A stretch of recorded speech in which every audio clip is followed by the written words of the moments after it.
Are you also one of the people who loved stopping at the roadside to take a picture of wildflower? Yes, that's me. We went to Mount Rainier National Park in Washington State in the middle of August. So let's talk about what nature taught me about garden design and what wildflower I found at Mount Rainier. You will be surprised that many of them is called hardy down below zone 5. Evergreen is the main background, but will take the center stage in the middle of winter. I love that Mount Rainier has multiple layers of the evergreens. Some of them I recognize, such as Western Arborvitae or Chamaecyparis. Some are firs, there's some Picea or spruce, with different kind of the leaves and shade of greens, creating a very beautiful scenery. In a smaller landscape, you might not be able to create a layer of evergreen like in Mount Rainier, but you can also make it like a focal spots in the garden.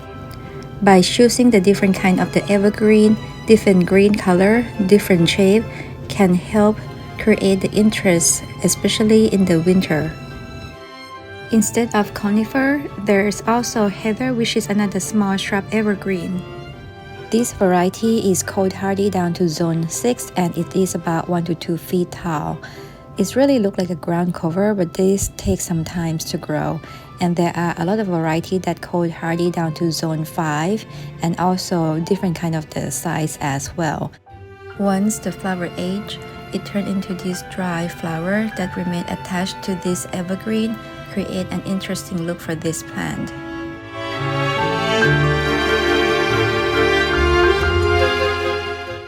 As you can see here, not only from the dark forest green color from the evergreen, but there is a mix of big rocks, a medium-sized rock that scatter around the ground, and also a nice smaller rocks that create a path. Even a dead tree trunk or tree root can create a nice foreground and bring the interest to the landscape. If there is a water feature, that will be a plus. Of course, in the national park, there are big waterfalls, but there are also a small spring and water path that we can use as an idea in our landscape.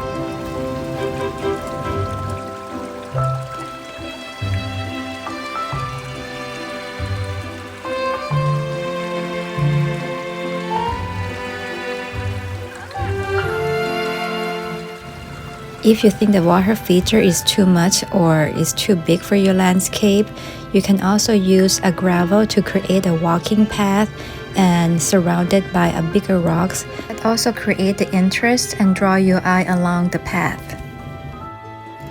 Having a chair or a statue also creates some interest man-made objects in the garden.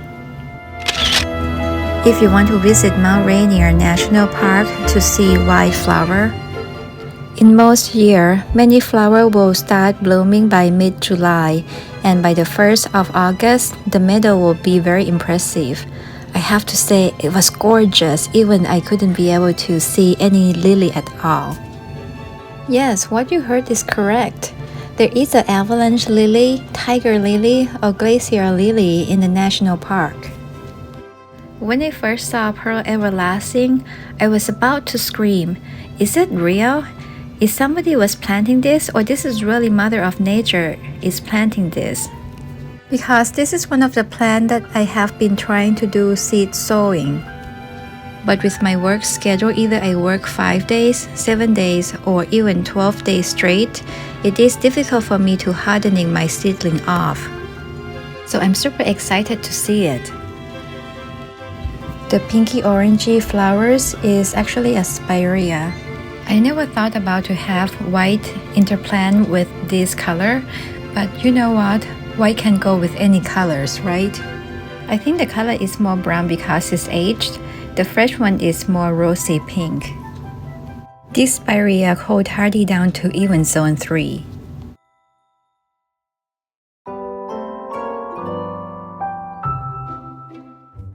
And look at this blue, it took my breath away.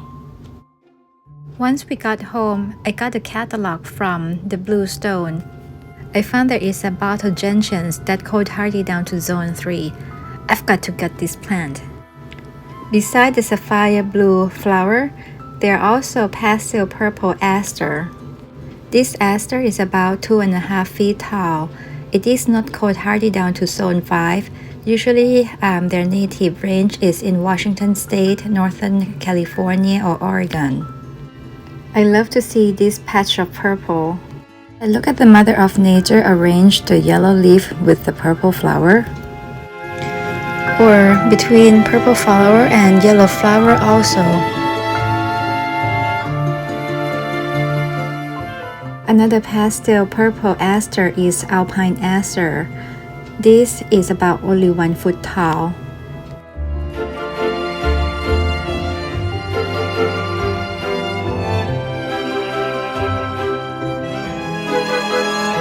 A combination between pastel purple and a dark purple also look very nice.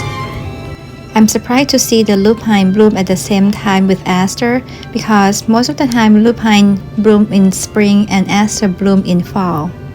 Adding the white bottle brush shape of the American beastwort among these different shades of the purple can also create nice whimsical look for your garden.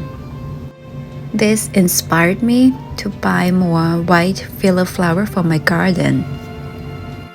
Look at this.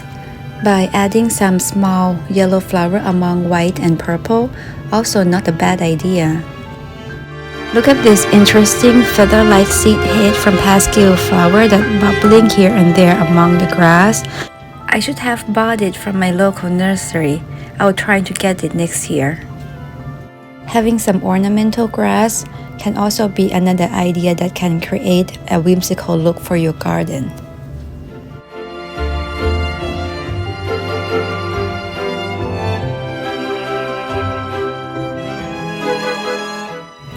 And the classic combination between purple and yellow flower, that's also look very nice together. I love lupine, but it was a short-lived perennial, so I'm not sure that my lupine will come back next year unless the one it was self-seeded.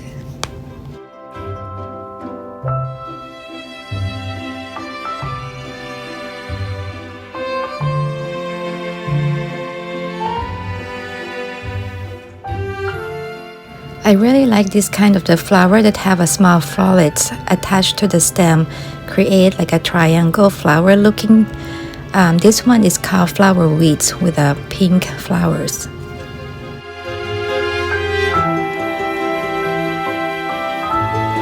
I was surprised to see the red flower in the national park, but here it is, a scarlet paintbrush. For me, red is a little bit difficult color, but here, because of the scarlet paintbrush have some yellow tinge to it, so it blends well with yellow flower and also goes with the purple.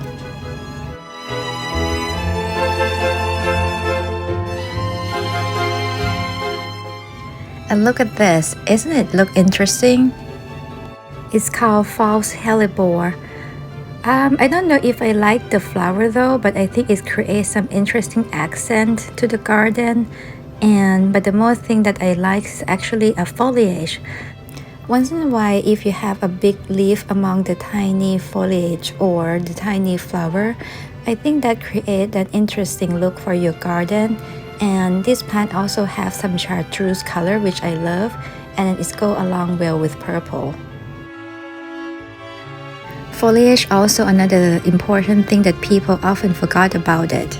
So mixing between the different texture of the leaves like small leaves, big leaf like hostas, or spade-like leaf like iris, that can also create an interesting look for your garden. Because the flower doesn't last so long, there will be a gap in between the flower that you don't have flower in your garden. The only thing that you look at that time will be just the foliage.